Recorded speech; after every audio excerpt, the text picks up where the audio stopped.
What's going on, y'all? This is Jared, aka Zateo, with another beat theory breakdown. This time we're going to take a look at Eshon Burgandy's Angelic. It's on his new album. Be sure to get out there and check it out if you haven't already. If you like this kind of content, please don't forget to subscribe. Give us a thumbs up. Okay, now that we got that out the way, let's dig into it. The key is C sharp minor. All right, the scale is C sharp natural minor. The notes are C sharp, D sharp, E, F sharp, G sharp, A sharp, B, back to C sharp. The chords are C sharp minor, and it goes to a B major, and it goes back to a C sharp minor. The chord C sharp minor is spelled in root position. C sharp is your lowest note. That's what it means to be in root position. Then there's E, and then there's G sharp. The next chord, B, D sharp, F sharp, and then back to your C sharp minor chord.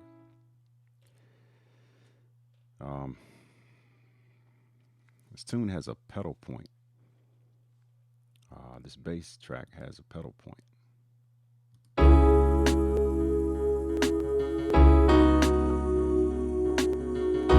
Let's solo that for a second.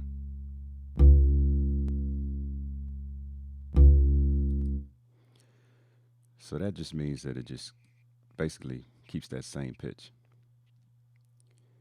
And while you're doing that, you have your progression over top of that bass note.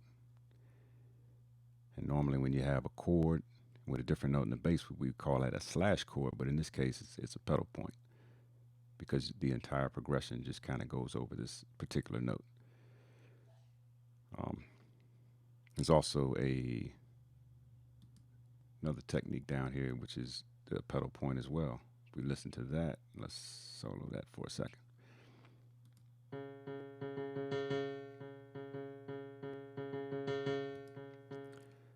That's considered a pedal, even though it's not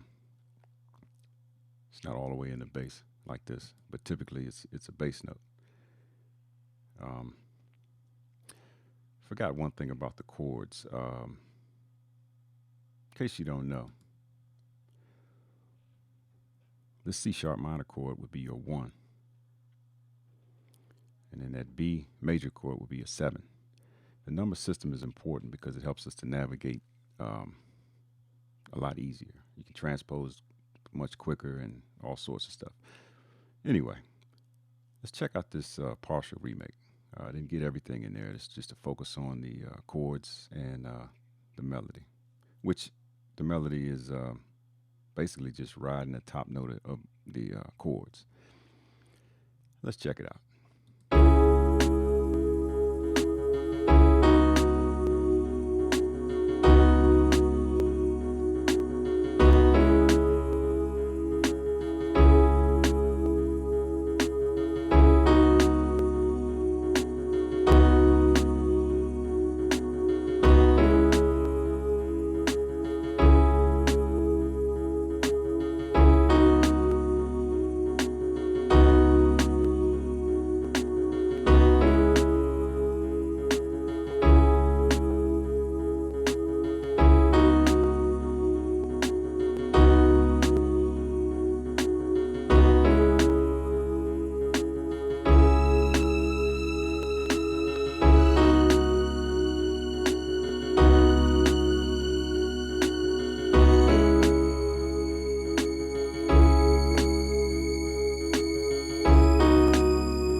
Okay, you get the idea. And basically, the beginning of this thing has a sample. Then it jumps into the hook.